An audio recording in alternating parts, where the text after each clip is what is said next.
Hello and welcome to Chetan Bharat learning everyone. Last class में हमने cold war को यहाँ पे छोड़ा था कि लैटिन अमेरिका में क्यूबन मिसाइल क्राइसिस हो गए। इसके बाद हम आज इसके आगे फेज 2 में मूव करते हैं। पर before moving on to that I want to talk to our students, the enrolled ones, जिन्होंने एनरोल किया हुआ है। बाकियों के लिए भी उतना ही ट्रू है। हम ना आपको एक सुबह क्लास देते हैं 7 AM, ठीक। लेट्स से टेंटेटिवली ये क्लास है बच्चे 45 minutes to 1 hour 15 minutes. Okay, let's say हम एवरेज निकालते हैं 1 hour। उसके बाद में this lecture which comes to you at 6 PM, this lecture is tentatively goes on for about 1 hour and 30 minutes to 2 hours। इसको हम हायर एंड पे 2 घंटे ले लेते हैं, ठीक। अब those of you who have just started preparation UPSC only, बेटा 2 घंटे की ये क्लास, 3 घंटे की ये class, 3 hours you are attending our lectures every day, then still you have 21 hours left। so अगर आपको रिविजन करने का टाइम नहीं मिल रहा, I am talking to those who are preparing for UPSC only, अगर आपको रिविजन करने का टाइम नहीं मिल रहा ये करते हुए, तो प्रॉब्लम इन 3 घंटे की नहीं है बच्चे। ये 21 आवर्स आप ठीक से यूटिलाइज नहीं कर रहे। आप ना मिशन मोड में आ जाओ। अगर आपको 1 साल में एग्जाम निकालना है, if you are appearing in 2021, so trust me, UPSC की प्रिपरेशन में 1 साल वैसा है जैसे स्कूल टाइम में हमारी डेट शीट आ जाती थी कि एग्जाम की डेट शीट आ गई और हमें लगता था ना कि बस पेपर तो आ ही गए। ये वैसा है। हाँ, अगर आपने 2 साल बाद, 3 साल बाद अगर आप एग्जाम देना है, only then you can afford semi casual attitude. Casual attitude तो आप तब भी अफोर्ड नहीं कर सकते। अगर आपने 2030 में पेपर देना है, only then you can be casual about it.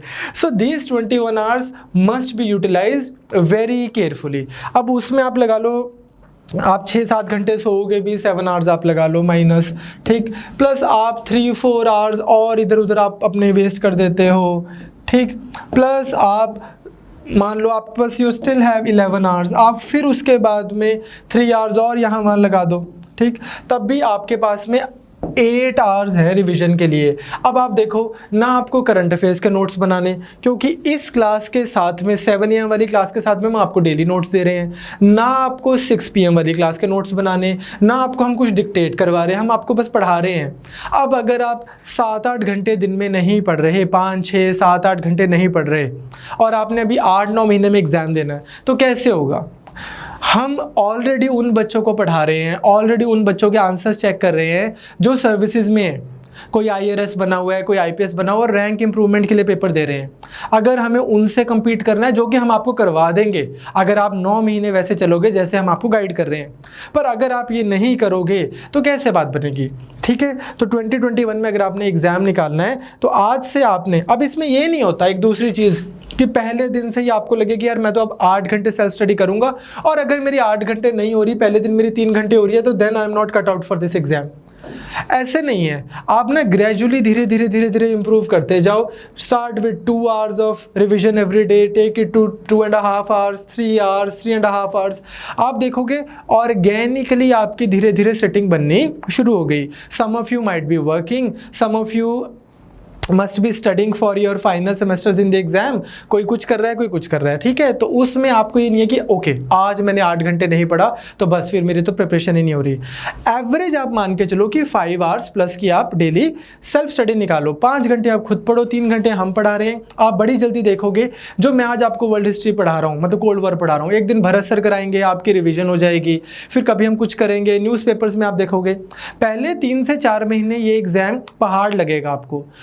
3-4 महीने के बाद आपकी जब पॉलिटी, इकोनॉमी, हिस्ट्री और IR, ये 4-5 चीज़ें जब आपकी हो गई, ऑल ऑफ अ सडन आपको न्यूज़पेपर भी बहुत इजी लगेगा, करंट अफेयर्स भी इजी लगने लग जाएंगे, ज्योग्राफी और ऐड कर लो। ये 5 सब्जेक्ट्स भी हो गए जो हम आपको 3-1 महीने में करवा देंगे। तो 3 महीने में यू विल फाइंड आपको करंट अफेयर्स भी इजी लग रहा है, आपको न्यूज़पेपर भी इजी लग रहा है, आपको सेंस ऑफ कंप्लीशन भी आ गई। एक बार तो मेहनत करनी पड़ती है, किसी भी एग्जाम के लिए करनी पड़ती है, इसके लिए भी करनी पड़ेगी, लेकिन यहाँ पे वर्थ है। अगर आप IAS बनते हो तो ये सारे जो आप आवर्स पुट इन करोगे उसकी वर्थ है। एक तो ये चीज़। Second thing that I want to talk to you people about those who have just started preparation, जिन्होंने अभी हफ्ता 10 दिन से तैयारी की है, it's about this 7 AM class. अब सुबह 7 बजे मान लीजिए मैं आ गया पॉलिटी का टीचर, फ्राइडे को मेरी क्लास है, मैं आपको बताने लग गया बहुत सारे इश्यूज जो पिछले एक वीक में हिंदू में आए हैं, इंडियन एक्सप्रेस में आए हैं, इकोनॉमिक पॉलिटिकल वीकली में आए हैं, फ्रंट लाइन में आए हैं। इस तरह के मैं आपको टॉपिक्स करा रहा हूँ। मुझे भी तो पता है कि आपकी तो अभी पॉलिटी नहीं हुई, आपको तो अभी 3 दिन ही हुए हैं तैयारी करते हुए, और जो मैं पढ़ा रहा हूँ ये आपको उतना समझ ही नहीं आ रहा होगा। To those who have just started preparation, I know this thing, but still I want you to watch this video for 45 minutes. ठीक होगा क्या, जब आपकी पॉलिटी हो जाएगी, इन फ्यू डेज और मंथ्स, उसके बाद में आप देखोगे कि दीज थिंग्स जो आज आपने सिर्फ सुनी है, आपको शायद 10% समझ आया या 40% समझ आया, सिर्फ आपने सुना है, it will start to make sense retrospectively. होगा क्या, 2 महीने बाद दोबारा यही इशू से रिलेटेड तो खबरें आती रहनी है, इन्हीं इशू से रिलेटेड तो न्यूज़ आती रहनी है। ऐसा थोड़ी है कि एक दिन हर महीने के 30 तारीख को न्यूज़पेपर लकीर लगा देता है कि बस अगले महीने से नेक्स्ट टाइप की खबरें, वही इश्यूज कंटिन्यू होते रहेंगे। आपकी पॉलिटी हो जाएगी, आप एक बार चीज़ को सुन चुके हो, दूसरी बार सब्जेक्ट समझ के सुन चुके हो, अच्छे से रिविजन भी हो जाएगी। So this 7 AM class is although meant for those who are in our 500 rupees wala course, which is for the veterans or those who have prepared ones, but still ये वाले जो current affairs है 7 AM वाले, they are supposed to give you the idea of like how, where, what is the level, आपको किस level पे अपने preparation को लेके जाना है, बट डज नॉट मीन कि अगर आपको ये समझ नहीं आता तो आप इसको देखना छोड़ दोगे, अगर आपको ये अभी समझ नहीं आ रहा तो आप अपने आप को क्रिटिकली जज करना शुरू कर दोगे। It's okay. Having said that, very soon we are also coming with extra one more current affairs class. Again ये आपके एंटाइटलमेंट होगी दोनों बच्चों की, ठीक है।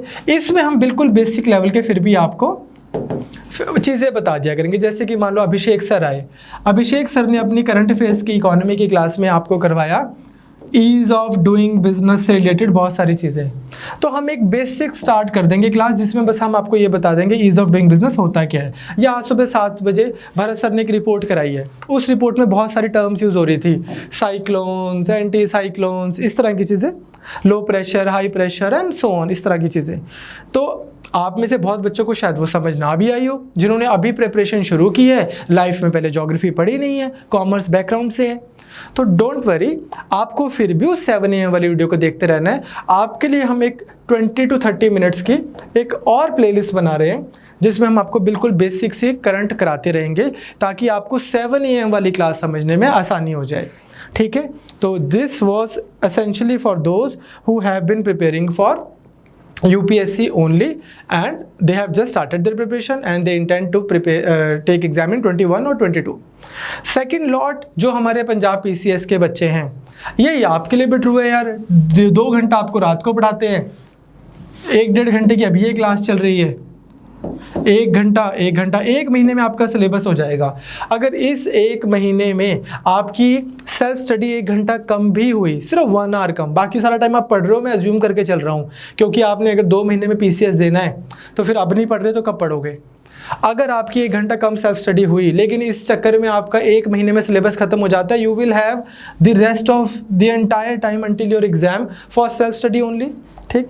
तो आप थोड़ी सी प्रिपरेशन में अपना गियर अप करो, हमें ना बोलो कि सर ये क्लास जो है एक कम कर दो या छोटी कर दो, ऐसे करके आपका सिलेबस भी तो करवाना है यार, ऐसे वो थोड़ी कर देंगे, कुछ भी थोड़ी करा देंगे, मतलब छुड़वा थोड़ी देंगे सिलेबस, तो पूरा करवाएंगे। उसके बाद में आता है पॉलिटी या पॉलिटिकल थ्योरी से रिलेटेड पंजाब PCS की क्वेरीज। क्या क्वेरीज हैं ये, कौन सी पॉलिटी खत्म होती है जुडिशरी पे, आप पूछते पॉलिटी खत्म हो गई, अभी आपका पंचायत पड़ा है, आपकी कॉन्स्टिट्यूशनल बॉडी पड़ी है, एक्स्ट्रा कॉन्स्टिट्यूशनल बॉडीज पड़ी हैं, कराएंगे आपको पेपर में पूरी तसल्ली से सब कुछ करवा के जाएंगे, तो रेस्टलेस नहीं हुआ करते। चलो, having said that, now come back to our cold war, ठीक है। कल लड़ाइयाँ कराई थी हमने बहुत सारी। अब इसमें जहाँ पे हमने बात ख़त्म की थी वो क्या था, क्यूबन मिसाइल क्राइसिस। अभी थोड़ी देर में, कल कुछ बच्चों ने नेटो के ऊपर और USSR के ऊपर बड़े बेसिक से सवाल पूछे थे, तो थोड़ी देर में इसको कोर्स ख़त्म करने के बाद मैं वापस उस पर आऊँगा, ठीक। आपको बिल्कुल बेसिक समझाएंगे, पर फॉर नाउ लास्ट क्लास की अगर हम रेपिटेशन देखें तो हमने बात क्या की थी कि एक हो गया USAN पार्टी, एक हो गया USSRN पार्टी, 2 ब्लॉक्स बन गए दुनिया में, either you are with them और यू आर विद देम, ठीक है, और अगेंस्ट देम और विद देम। इस तरह से 50 साल इन्होंने पूरी दुनिया को हाईजैक करके रखा, from 50s 60s 70s 80s, 40 साल लगा लो, ठीक। इन्होंने इस तरह से करके रखा और Europe, middle east, Asia Pacific आपने देखा सब जगह पे प्रॉक्सी वॉर चलती रही। अब इसके हमने देखा था कि इवेंचुअली लैटिन अमेरिका में क्या हो गया था, क्यूबन मिसाइल क्राइसिस। अब पूरी दुनिया को टेंशन हो गई एंड स्पेशली यूएसए को कि यार हमारे तो वाशिंगटन में मिसाइल गिर जाएगी। इन्होंने बोला कि भाई अपनी मिसाइल वापस लो, कहते हैं अब आई अकल, लो फिर तुम भी टर्की से अपनी मिसाइल्स वापस। तो सबने अपनी मिसाइल्स वापस ली, थोड़ा सा स्टेप बैक लिया, सबको लगा कि यार न्यूक्लियर वॉर हो जाएगी, अभी तो वर्ल्ड वॉर लड़के हटे हैं, तो पीस करते हैं दुनिया में। And then came the phase, second phase of cold war, जिसको हम क्या बोल रहे हैं, मेरे को फ्रेंच नहीं बोलनी आती, शायद इसको दितोंग बोलते हैं, ठीक है, कि रिलैक्सेशन, पीस का फेज, फेज 2। अब पहले फेज में, जिसको हम ऑलरेडी डिस्कस कर चुके हैं, क्या हो रहा है, प्रॉब्लम ही प्रॉब्लम, ऑलमोस्ट हॉट वॉर होने वाली है, कोल्ड वॉर की जगह प्रॉपर लड़ाई होने वाली है। सेकेंड फेज में क्या हो रहा है, शांति। अब इसमें आपको एक चीज़ समझनी है, लेकिन कोई क्वालिटेटिव चेंज नहीं आया। ऐसा नहीं है कि Russia, USSR at that time, USSR और यूएसए ना बेस्ट बडीज बन गए कि छोड़ यार हम पागल है, लड़ रहे हैं, छठ पर आप चाय पिए, ऐसा नहीं है। बस क्या हो गया, थोड़ी टेंशन रिलैक्स हो गई, जैसे दो बंदे एक दूसरे की तरफ बंदूक ताने खड़े, लेकिन धीरे धीरे धीरे धीरे धीरे धीरे धीरे वो बंदूक उसकी तरफ से हटा देते हैं, पर दैट डज नॉट मीन कि वो बेस्ट बडीज बन गए। ये वाली सिचुएशन हो गई। हमें कैसे पता कि ऐसा हुआ, बड़े सारे हमारे पास एविडेंस है। जैसे 1964 में PTBT आई, पार्शियल टेस्ट बैन ट्रीटी, ये सारी चीज़ें मैं आपको कराऊंगा लास्ट लेक्चर में जब न्यूक्लियर पॉलिसी कराऊंगा इंडिया की। फिर आउटर स्पेस ट्रीटी, फिर नॉन प्रोलिफरेशन ट्रीटी, फिर एंटी बैलिस्टिक मिसाइल ट्रीटी। जब आपको राघव सर या संयोगिता मैम हिस्ट्री साइंस कराएंगे तो आपको बताएंगे कि बैलिस्टिक मिसाइल क्या होती है, क्रूज मिसाइल क्या होती है, आउटर स्पेस में कौन से वेपनरी है, ये सब कराएंगे आपको। अभी के लिए आपको पता हो कि इनसे रिलेटेड ट्रीटीज़ हो गई। फिर salt 1 treaty, strategic arms limitation treaty. ये सारी ट्रीटीज़ में कर क्या रहे हैं, फिलॉसफी आपको पता हो, कर ये रहे हैं कि ठीक है भाई, ना इस रेंज से बड़े हथियार तुम टेस्ट करना, ना एक रेंज से बड़े हथियार हम टेस्ट करते हैं, ठीक। ना तुम अननेसेसरी बहुत ज़्यादा अपने वेपन पाइल अप करना, ना हम करेंगे, बैलिस्टिक मिसाइल से लेके, स्पेस से लेके, न्यूक्लियर से लेके। जब दो कंट्रीज एक दूसरे को इस तरह की ट्रीटी साइन कर रही हैं, इसका मतलब कॉन्फिडेंस बिल्डिंग मेजर है। इसका एग्जांपल मैं आपको ये बता रहा हूँ कि लेट्स से आज पाकिस्तान एक काम करता है, इंडिया और पाकिस्तान के बॉर्डर से वो अपनी आर्मी को पीछे ले जाता है। तो इंडिया को इससे क्या हिंट मिलेगा कि पाकिस्तान बॉर्डर पे लड़ना नहीं चाहता, तभी आर्मी नहीं लगा रहा। इंडिया भी ऐसा कर लेता है, तो इससे क्या हो गया, ना आपकी आज दोस्ती हो गई, पर जो वो टेंशन बिल्ड हुई थी इंडिया पाकिस्तान में वो कम होगी ना, कि यार अभी लड़ाई के कोई आसार नहीं है, दोनों कंट्रीज ने अपने फौजी बॉर्डर पे नहीं भेजे हुए। तो इस तरह की इनकी सिंबॉलिक सिग्निफिकेंस भी है, और एक्चुअल ग्राउंड पे तो सिग्निफिकेंस थी कि जो आर्म्स रेस स्टार्ट हुई थी कि और हथियार बनाओ और हथियार बनाओ और हथियार बनाओ, वो सारे के सारे थोड़ी सी लाइटन अप हुई। इसके अलावा एक और चीज़ जो हुई जो बहुत इंपॉर्टेंट थी वो था हेलसिंकी अकॉर्ड। हेलसिंकी कहाँ है आप बता सकते हैं, ठीक है। हेलसिंकी अकॉर्ड मैंने अपनी इंटर्नशिप हेलसिंकी में की थी जब इंजीनियरिंग करते थे। हेलसिंकी अकॉर्ड में क्या हुआ, बोलते कि दो चीज़ें क्या कि यूएसए बोलता कि जहाँ तक तो बात है ईस्टर्न यूरोप की, वहाँ पे आज से हम मानते हैं टेरिटोरियल स्टेटस को। स्टेटस को क्या होता है, जो एग्जिस्टिंग स्टेटस होता है कि जो जैसा है वैसा है। स्टेटस को का मतलब करंट सिचुएशन। तो टेरिटोरियल स्टेटस को का मतलब क्या है कि यूएसए अब यूएसएसआर को ये नहीं बोलेगा कि यार ये तो तुम्हारा एरिया है लेकिन तुम यहाँ क्यों ये तुम्हारा एरिया नहीं है। जहाँ जहाँ पे यूएसएसआर बैठा है वहाँ पे यूएसएसआर बैठा है। It will not try to contain USSR physically, उसको और ज़्यादा आगे पीछे पुश नहीं करेगा। एंड इन रिटर्न, या इन रिटर्न बोल दो या एड सेकेंड क्लॉज बोल दो, ईस्टर्न ब्लॉक जो है, आप देखो ना यूएसए वेस्ट में है और रशिया ईस्ट में है, तो ईस्टर्न ब्लॉक हम रशिया को बोल रहे हैं। Eastern block accepted human rights कि हम अपने यहाँ पे थोड़े ह्यूमन राइट की सिचुएशन जो है उसको बेटर करेंगे। तो अगेन एक कॉन्फिडेंस बिल्डिंग मेजर है कि हाँ ना वो हमारी टेरिटरी के साथ पंगे लेंगे और हम उनकी जो फिलोसफिकल रिक्वायरमेंट्स हैं जो बोलते हैं कि यार अपने यहाँ पे ह्यूमन राइट रिजीम अच्छी करो, हम वो कर लेंगे। अब इसके बाद में एक और चीज़, गोल्डन हैंडशेक, भाई हाथ मिला। क्या था ये? It was between Apollo and Soyuz. तो स्पेस में कॉपरेशन बढ़ी यूएसएसआर की और यूएसए की, तो थोड़ी सी टेंशन्स रिलीज हुई कि हाँ भाई कॉपरेशन है दोनों कंट्रीज के बीच में। लेकिन लेकिन लेकिन दोनों ना, अब जैसे भरत सर की लैंग्वेज में बोले तो दोनों भरत सर की लैंग्वेज में बोल रहा हूँ, दोनों साल एक दूसरे को बेवकूफ़ समझ रहे थे। हुआ क्या कि जब लैटिन अमेरिका क्राइसिस हुआ, लैटिन अमेरिका क्राइसिस, तो ये देखो भाई यहाँ पे आपका वॉशिंगटन है, ये यूएसए है, और यहाँ पे क्यूबा में मिसाइल्स खड़ी हैं। तो एंड सिमिलरली यहाँ पे मान लो रशिया है और यहाँ पे टर्की में मिसाइल्स खड़ी हैं। अब यहाँ पे टेंशन हो गई थी, तो इनको रियलाइज़ हुआ गया थोड़ा टाइम हम बाय करते हैं। लग रहा है कि पीस कर रहे हैं, पर कर क्या रहे हैं? टाइम बाय कर रहे हैं। क्या कि यार साला इंटर कॉन्टिनेंटल बैलिस्टिक मिसाइल्स बनाते हैं।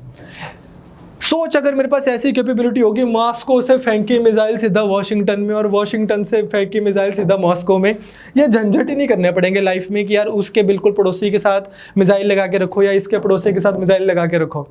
तो हुआ क्या है, in reality they were buying time. किस चीज़ के लिए? एक तो अपनी टेक्नोलॉजी सुपीरियर करने के लिए, दूसरा पिछले 20 साल से जो दोनों लगे हुए थे लड़ाई में, यूएसए स्पेशली जो 55 से 75 तक लगा हुआ था वियतनाम में, इनको थोड़े अपने डोमेस्टिक सिचुएशन पे भी ध्यान देना था, थोड़ी सिचुएशन ठीक करनी थी। तो उसको इन्होंने दे दिया पीस का नाम कि यार सिचुएशन नहीं ठीक करनी भाई, हमें तो अब शांति करते हैं, रिलैक्सेशन करते हैं। तो इस तरह से ICBM पे काम चलता रहा, इंटर कॉन्टिनेंटल बैलिस्टिक मिसाइल, एक कॉन्टिनेंट से दूसरे कॉन्टिनेंट में तेरी ऐसे करके ठाम मिसाइल गिराई, ठीक, जिसको अगेन साइंस एंड टेक में आपको बहुत डिटेल में कराएंगे। सारी इंडिया के पास कौन सी हैं, उनकी रेंज क्या है, उनके नाम क्या है। सबमरीन्स पे काम चलता रहा, पूरा का पूरा एक से एक सबमरीन्स बनाई, और प्रॉक्सी वॉर्स हो चली रही हैं। इंडिया अगर पाकिस्तान भी लड़ रहा है ना अगर, तो भी कहीं ना कहीं आप देखोगे तो पीछे यूएसए और यूएसएसआर ही लड़ रहे हैं, तो प्रॉक्सी वॉर चलती रही। अब इसके बाद में थोड़े से दोनों बेटर हुए, या स्पेशली यूएसए बेटर हुआ। इसके बाद आया हमारा फेज़ 3। तो फेज़ 1 आ गया जो टेंशन बिल्डिंग का पॉइंट था, all the way to Cuban missile crisis. Phase 2 आ गया क्यूबन मिसाइल क्राइसिस से 1979, phase of relaxation. Phase 3 79 to 89। यहाँ पे क्या हुआ, यूएसए में Ronald Reagan comes to power. Ronald Reagan क्या बोलता है, कहता है कि यार याचना नहीं अब रण होगा। In other words Ronald Reagan बोलता है कि भाई तुम्हें आइडिया नहीं है मेरे पास कैसे टेक्नोलॉजी है, स्टार वॉर होगी। अब अगर मुझसे कोई लड़ेगा, कोई भी कंट्री ठीक से बिहेव नहीं करेगी, कोई भी कंट्री मतलब यूएसएसआर, तो स्पेस से आएंगे स्टार वॉर की तरह लड़ने। यप ठीक है, स्टार वॉर प्रोजेक्ट। दूसरी चीज़ उसने क्या की रोनाल्ड रीगन ने, रोनाल्ड रीगन को लगा कि यार ये है भाई यूएसएसआर बहुत बड़ा। उस समय ना, अभी मैं आपको थोड़ी देर में मैप दिखाऊंगा because some of the newcomers have asked for it. तो यूएसएसआर जो बहुत बड़ा है ना, इसमें इधर आता था, मतलब इसका यूएसएसआर का पार्ट नहीं था, बट अदरवाइज अफगानिस्तान। अब अफगानिस्तान को बोलते थे सॉफ्ट बेली ऑफ यूएसएसआर, एक ऐसा एरिया जहाँ पे अगर प्रॉब्लम है तो फिर इधर भी प्रॉब्लम होगी, इधर भी होगी, इधर भी होगी, और धीरे धीरे जो साउथ यूएसएसआर है वहाँ पर यूएसएसआर वीक हो सकता है। इधर अब था क्या, अफगानिस्तान में कम्युनिस्ट रिजीम थी, अफगानिस्तान में सरकारें थी जैसे कम्युनिस्ट टाइप रिजीम थी उनकी, टिल्टेड टुवर्ड्स कम्युनिज्म। यहाँ पर अब बिकॉज मैंने जैसे आपको कल बताया था कि कम्युनिस्ट क्या बोल रहे हैं, religion is opium to the masses, धर्म जो है आम बंदों को बेवकूफ़ बनाने के लिए रखा हुआ है, ताकि गरीब को ये बोला जा सके कि तू गरीब इसलिए क्योंकि तेरे पुराने जन्म के कर्म है ना बेटा, ऐसे तू टेंशन ना ले, इस जिंदगी में जो तेरे को अमीर बोल रहे हैं वो करता रहे, लड़ाई मत कर, अगले जन्म में तो बढ़िया होगा। एंड देन रिलीजन जो है लोगों को बेवकूफ़ बनाते हैं। ये जो मैं आपको आइडियोलॉजी में वापस जाके बताऊंगा, तो वो बोलते हैं कि इसलिए कम्युनिज्म रिलीजन को भी नहीं मानता, स्टेट में रिलीजन को अलाउ नहीं करते। हम जर्मनी में भी देखेंगे, जब जर्मनी की वॉल टूटी तो क्या हुआ था, उसमें दोबारा रिलीजन वाले फैक्टर पे आएंगे। हैविंग सेड दैट, अब यहाँ पर अफगानिस्तान में यूएसए काम करता है, Ronald Reagan specially, Osama bin Laden of the world, जो इस्लामिक फंडामेंटल्स है ना वहाँ पे, वॉरलॉर्ड्स उनको क्रिएट करता है, उनको बोलता है कि यार तुम्हारा एरिया है, इस्लामिक एरिया है, लड़ो, इस रिजीम के साथ में लड़ो। अब जब ऐसी सिचुएशन यहाँ पे आ रही है कि इधर इस्लामिक फंडामेंटलिज्म जो है वो ग्रो कर रहा है against the communist regime. Communist regime Russian नहीं आके बैठे हुए यहाँ पे हैं, अफगानिस्तानी है, बट कम्युनिस्ट सरकार है। ठीक, जैसे इंडिया में है वृंदा कारत है या प्रकाश कारत, जैसे कम्युनिस्ट है हमारे यहाँ पे कन्हैया कुमार टाइप लोग, वैसे ही यहाँ पे कम्युनिस्ट रिजीम उसके खिलाफ खड़े करते हैं इस्लामिक फंडामेंटल। अब यहाँ पे होती है प्रॉब्लम, यूएसएसआर क्या करता है जी 1979 में इस प्रॉब्लम से हैंडल करने के लिए अटैक कर देता है इनके अगेंस्ट इधर रशिया में, अफगानिस्तान में। अब history, if history has taught us anything that is you don't go to Afghanistan to fight. Afghanistan में लड़ने नहीं जाना होता। मैं आपको ना एक अपना पर्सनल एक्सपीरियंस बताता हूँ। मेरे इंजीनियरिंग डेज में आई वॉज इन स्कॉटलैंड, तो वहाँ पे मेरे बड़े सारे अफगानी दोस्त थे। तो उसको मैंने बोला, दैट वाज बैक इन 2007-8 की बातें बता रहा हूँ, जिस समय अफगानिस्तान में वॉर चल रही है, जॉर्ज बुश ने वॉर डिक्लेयर की हुई थी, फिर ओबामा भी इसको कंटिन्यू ही कर रहा था। तो मैंने उसको बोला, मैंने कहा यार तुम लोगों के तो बहुत मुद्दे हैं, ऐसे लड़ाई होती है एंड ऑल दैट। वो कह रहे भाई क्या बोल रहे हो? मैंने कहा यार बहुत प्रॉब्लम होती होगी। कहता नहीं नहीं यार, हमारी जनरेशन ही वॉर में आती है, वॉर में जाती है, तो हमारे लिए वैसा है जैसे आप लोगों के लिए मानसून है कि यार ये तो होना ही होता है। कई बार तो हमें अच्छा ही लगता है कि यार अब ठीक है, बहुत बहुत सालों तक वॉर नहीं होती, हमें लगता है कि कुछ हो नहीं रहा। और now you are talking to somebody who was doing MSc in this networking. तो पॉइंट इज चलो मैं मतलब ऐसे इसको डी एकेडमीफाई नहीं करना चाहता टॉपिक को, पर द पॉइंट इज कि अफगानिस्तान में लड़ने नहीं जाते। यूएसए ने भी ले लिए मज़े, अब इससे पहले रशिया ले चुके हैं, और ये हिस्ट्री रही है अफगानिस्तान से लड़ना है तो अफगानिस्तान मत जाओ लड़ने। ठीक, अब यूएसएसआर ने लेकिन ये गलती कर दी। अब जब यूएसएसआर ने ये किया, रोनाल्ड रीगन ने छबील लगा दी, मतलब कि पंजाब में हम छबील बोलते हैं, मतलब जैसे हमने लंगर लगा रखा है। रोनाल्ड रीगन ने पार्टी डिक्लेयर कर दी कि अब सही है। Now Ronald Reagan is feeling कि now I am going to make sure that Afghanistan turns out to be the Vietnam for USSR. जो बेटा मैं 20 साल वियतनाम में भुगत के आया हूँ वो तो यहाँ भुगतेगा देख। ये करने के लिए रोनाल्ड रीगन क्या करते हैं, यूएसए क्या करता है, ये करने के लिए इस्लामिक फंडामेंटल्स को पूरी सपोर्ट देता है। रशिया के पूरे जहाज आ रहे हैं वहाँ से लड़ने, उनकी फोर्सेस आ रही हैं। अब अफगानिस्तानी उनसे कैसे लड़ेंगे? रोनाल्ड रीगन उनको पूरा सपोर्ट कर रहा है, in the meanwhile Ronald Reagan के मतलब यूएसए तो वापस आ चुका है वियतनाम से, यूएसए अपने भी हथियार बढ़ाने शुरू कर देता है। अब रशिया जो है उसको एक तो अफगानिस्तानियों के अगेंस्ट वॉर स्पॉन्सर करनी है, उस वॉर का खर्चा है, प्लस यूएसए अगर अपने हथियार बढ़ा रहा है तो रशिया को अपने आर्म्स भी बढ़ाने पड़ेंगे, अपने वो वाले खर्चे तो करने ही पड़ेंगे जो वो कर रहे हैं। यूएसएसआर रशिया को उनकी आर्म्स रेस के लिए भी खर्चा करना है, वॉर भी स्पॉन्सर करनी है, और वॉर भी एक ऐसी कंट्री से हो रही है जहाँ पे ऐसा नहीं है कि अगर आप जीत रहे हो या आप थोड़ा सा आगे जा रहे हो, पहले तो इन फर्स्ट प्लेस आप जीत ही नहीं रहे, पर अगर आप जीत रहे हो तो ऐसा भी नहीं है कि आपके पास तेल ही तेल आ गया, वाह जी वाह बहुत फ़ायदा हो गया। एक विशेष साइकिल में फंस गया रशिया। वो क्या है? खर्चा, लोग मर रहे हैं, फ्रस्ट्रेशन हो रही है। 10 साल पूरे लगाए रशिया ने अफगानिस्तान में, और फिर रशिया वहाँ से हार गया अफगानिस्तान से। इन द मीनवाइल यूएसए का अमेरिकन ड्रीम वाला कॉन्सेप्ट भी पूरी दुनिया में बिकने लग गया। यूएसए में वैसे ही बेटर धीरे धीरे इकोनॉमिक प्रॉस्पेरिटी बेटर होती जा रही थी। एक average United states of America में बोलते हैं ना अमेरिकन ड्रीम। अमेरिकन ड्रीम की डेफिनेशन क्या है? एवरीबडी हैज़ अ वाइफ, मतलब एज इन कि has a family, kids, wife, microwave, oven, TV, this and that, कि एक अच्छा एक लाइफस्टाइल जो है वो जी रहा है। उस समय बोलते थे जैसे कि American dream of having a refrigerator, microwave, this that, television and a stable life. ठीक, यूएसए में वो होती जा रही है, यूएसएसआर में लड़ाई में फंसे हुए अफगानियों के साथ में। 10 साल में सबको लगने लग गया कि भाई अब यूएसएसआर नहीं चल पाएगा। अब जैसे हम कभी बीमार होते हैं तो कुछ सिम्टम्स दिखते हैं, बुखार हो रहा है, कुछ भी सिम्टम्स है, बॉडी टेम्परेचर बढ़ा हुआ है, ऐसे हमारे पास सिम्टम्स क्या है कि यूएसएसआर के अंदर ही दिक्कत होने लगी। रशिया में तो हुई, अफगानिस्तान में तो है ये दिक्कत, अंदर भी दिक्कत कैसे होने लग गई? पहला, यूएसएसआर विड्रॉ कर रहा है अफगानिस्तान से, इतनी बड़ी एम्बेरसमेंट है कि यार कहने को तो हम वर्ल्ड पावर है।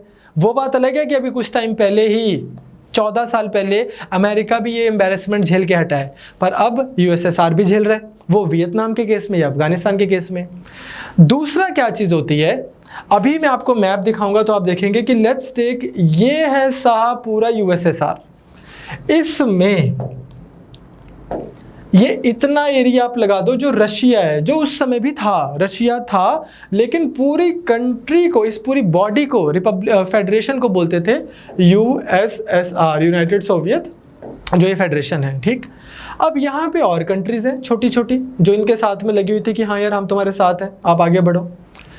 इन कंट्रीज में, ये ईस्टर्न यूरोपियन कंट्रीज में काइंड ऑफ प्रो डेमोक्रेसी वो होने लगी मूवमेंट्स कि यार ये क्या ही सिस्टम बना रखा है जहाँ पे हमने ये बॉडी तो बना ली इतनी बड़ी, लेकिन जो सारी की सारी प्लानिंग है वो सेंट्रलाइज्ड है, लोगों के पास में फ्रीडम नहीं है, लोगों के पास में रोज़गार नहीं है, जिसको हम बोलते हैं ना कि बिजनेसेस नहीं है, जॉब्स नहीं है, सब कुछ चीज़ों का तो स्टेटिज्म हुआ हुआ है, सरकारीकरण हुआ हुआ है, सारा कंट्रोल तो सरकार के पास है। तो हमें भी चाहिए वैसा सा सिस्टम जैसा यूरोप में एग्जिस्ट करता है, यूएसए में, यूके में, फ्रांस में, वहाँ पे करता है। तो यहाँ पे थोड़े थोड़े प्रो डेमोक्रेसी जो हैं मार्चेस निकलने शुरू हो गए लोगों के। इससे क्या पता लग रहा है आपको कि not everything is under control in this USSR, because with in USSR factions होने शुरू हो रहे हैं।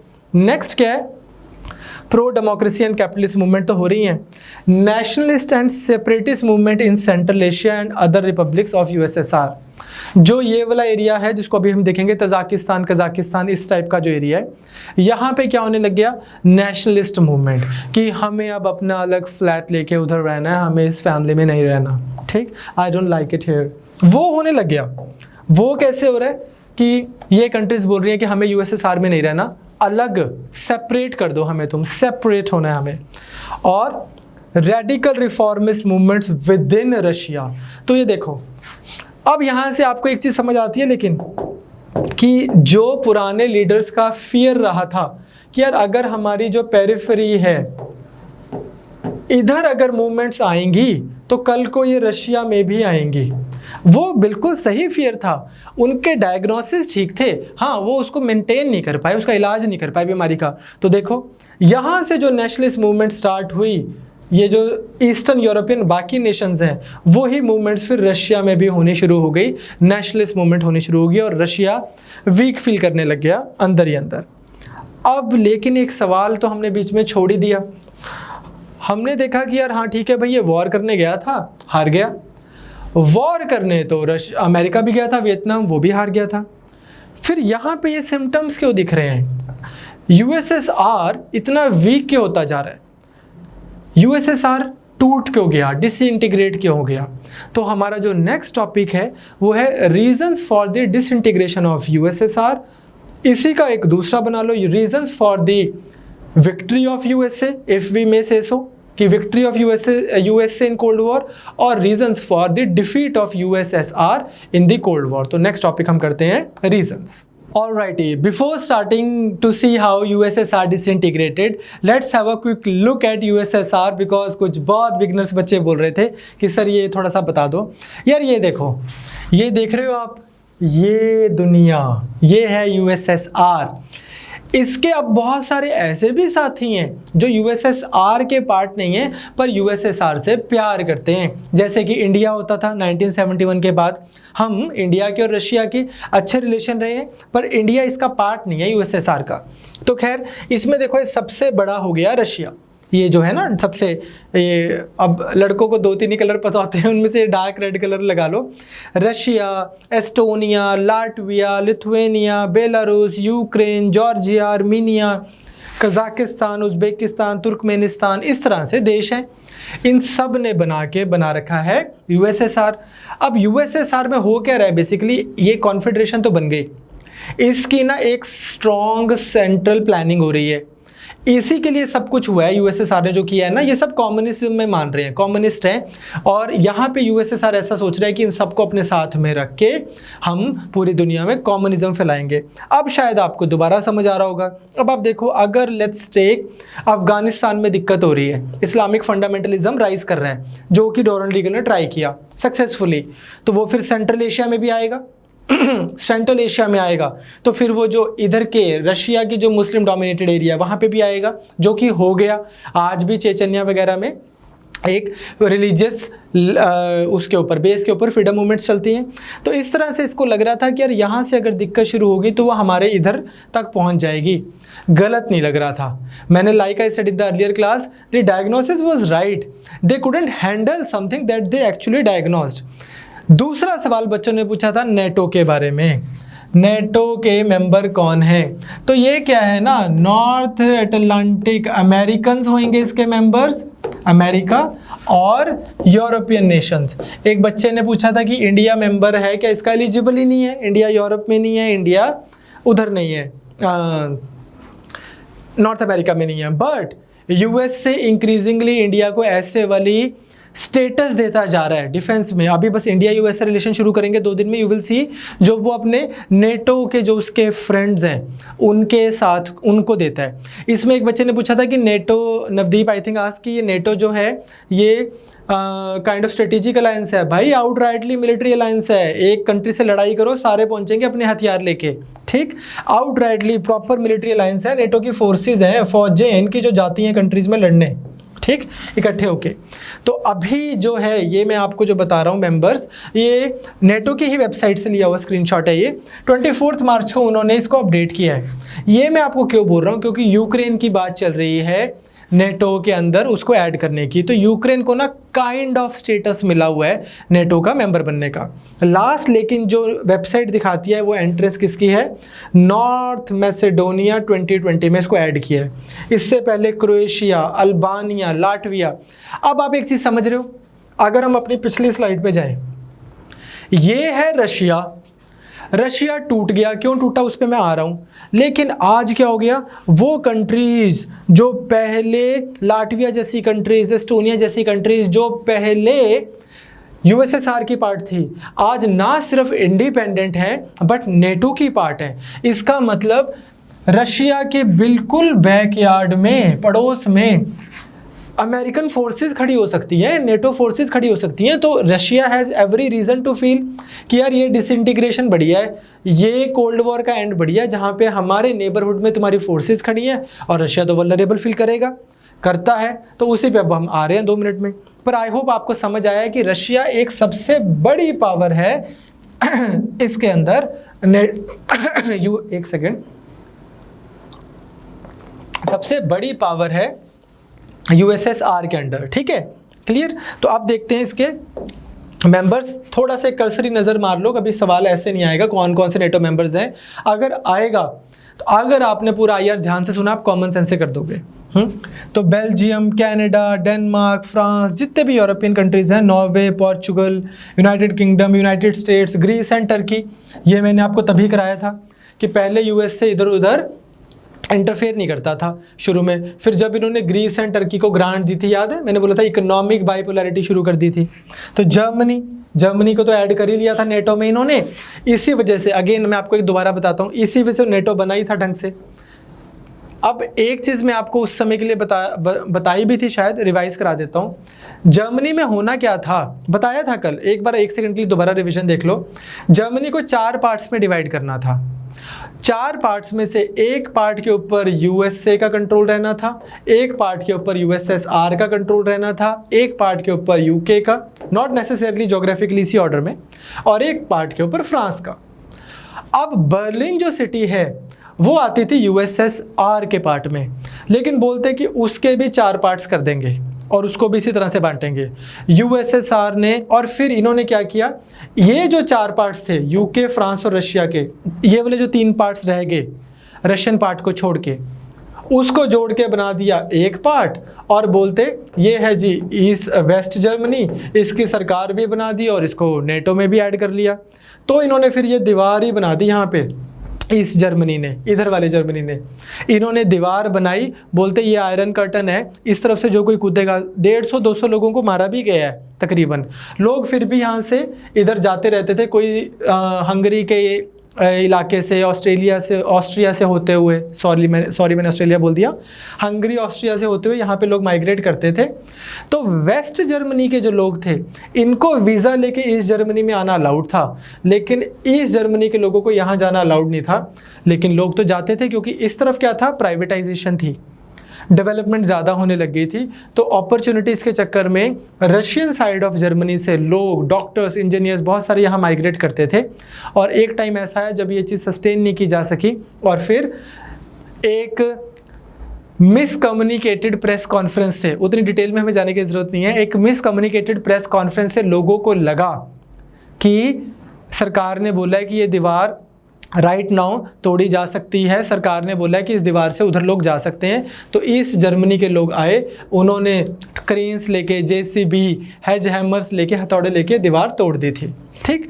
पर ये था जब बर्लिन वॉल का आना और बर्लिन वॉल का जाना। तो आई कब, जब इन्होंने बर्लिन को भी 4 हिस्सों में बांटने की बात की 1961 में, और गई कब ये 1989 में, बर्लिन वॉल तोड़ दी गई, और ईस्ट जर्मनी और वेस्ट जर्मनी की रीयूनिफिकेशन करके एक कंट्री दोबारा बन गई, जर्मनी, जिसको आज हम जानते हैं। तो खैर, ये सारी कंट्रीज़ हैं बेटा नेटो के मेंबर्स। अब हम अपने टॉपिक पे प्लीज़ वापस आते हैं। तो हमने टॉपिक ख़त्म किया था कि डिसइंटीग्रेशन क्यों हुई यूएसएसआर की, क्यों हार गया वो। अब इतने बड़े इवेंट को हम कोई एक रीज़न तो दे नहीं सकते, तो इसमें सुनो, इसमें क्या है ना, इन जनरल जो अब चाइना के साथ में भी होगा, इंडिया चाहे चाइना के साथ में जीते चाहे हारे, इंडिया चाहे चाइना के साथ में नुकसान सहे चाहे फ़ायदा सहे, चाइना के साथ एक चीज़ इवेंचुअली ज़रूर होगी, ये हर एक एक्सपेंशन इस पावर के साथ में होती है। जब आप एक्सपैंड करते हो तो, या जो भी बहुत राइजिंग पावर होती है, अगर वो एक्सपैंड नहीं करती तो उसको जिस ग्रोथ की आदत पड़ जाती है वो ग्रोथ नहीं मिलती। यूएस से जैसे ग्रो कर रहा है, अब वो अगर एक्सपैंड ना करे तो ग्रोथ नहीं मेंटेन होगी। अब ग्रो करने के लिए क्या करना पड़ेगा, चलो जी लैटिन अमेरिका में जाके चढ़ाई करते हैं। यूके ग्रो कर रहा है, अब ग्रोथ का टाइम नहीं मिल रहा, चलो इस कंट्री पे अटैक, दूसरी कंट्री पे, तीसरी कंट्री पे, टाइम नहीं मिल रहा मतलब कि और स्कोप नहीं है। जर्मनी के लिए भी यही ट्रू है, चाइना के लिए भी आज यही ट्रू है। लेकिन once you start expanding after a certain point you collapse. तो पुराने टाइमों में ऐसा बोला जाता था कि स्टेट्स शुड आइदर एक्सपैंड और पेरिश। आज की डेट में आपको ये ऐसे आ सकता है जो पॉलिटिकल उसका, कि एक्सपेंशनिस्ट स्टेट्स शैल पेरिश, ये ट्रू है, ठीक। अब यूएसएसआर के साथ में भी यही हुआ है। यूएसएसआर ना ग्रो करी जा रहा है, आपने देख ही लिया, ये देखो इतना एक्सपैंड कर रहा है, जो भी ये कंट्रीज़ है इनको अपने अंडर ली जा रहा है, और वहाँ पे भी एक सेंट्रलाइज प्लानिंग है। कोई इसके सैटेलाइट टाउन्स हैं, कोई उसके क्वाजी सैटेलाइट टाउन है। सैटेलाइट टाउन समझ रहे हैं आप, कि ये तो हो गया मेन रशिया, ये उसका एक आर्म एक्सटेंड कर दी कि भाई तू टेंशन ना ले, तेरा भी ख्याल हम ही रखेंगे। क्वाजी सैटेलाइट टाउन्स कि तुम टेंशन मत लो, तुम हमारी तरफ वोट किया करना, हमारे से सॉफ्ट कॉर्नर रखो, तुम्हारा भी ख्याल हम रखेंगे। इस तरह से यूएसएसआर एक्सपैंड करी जा रहा है। नाउ व्हाट इज हैपनिंग, 3 कारण ज़्यादातर बोले जाते हैं यूएसएसआर के डिसइंटीग्रेशन के।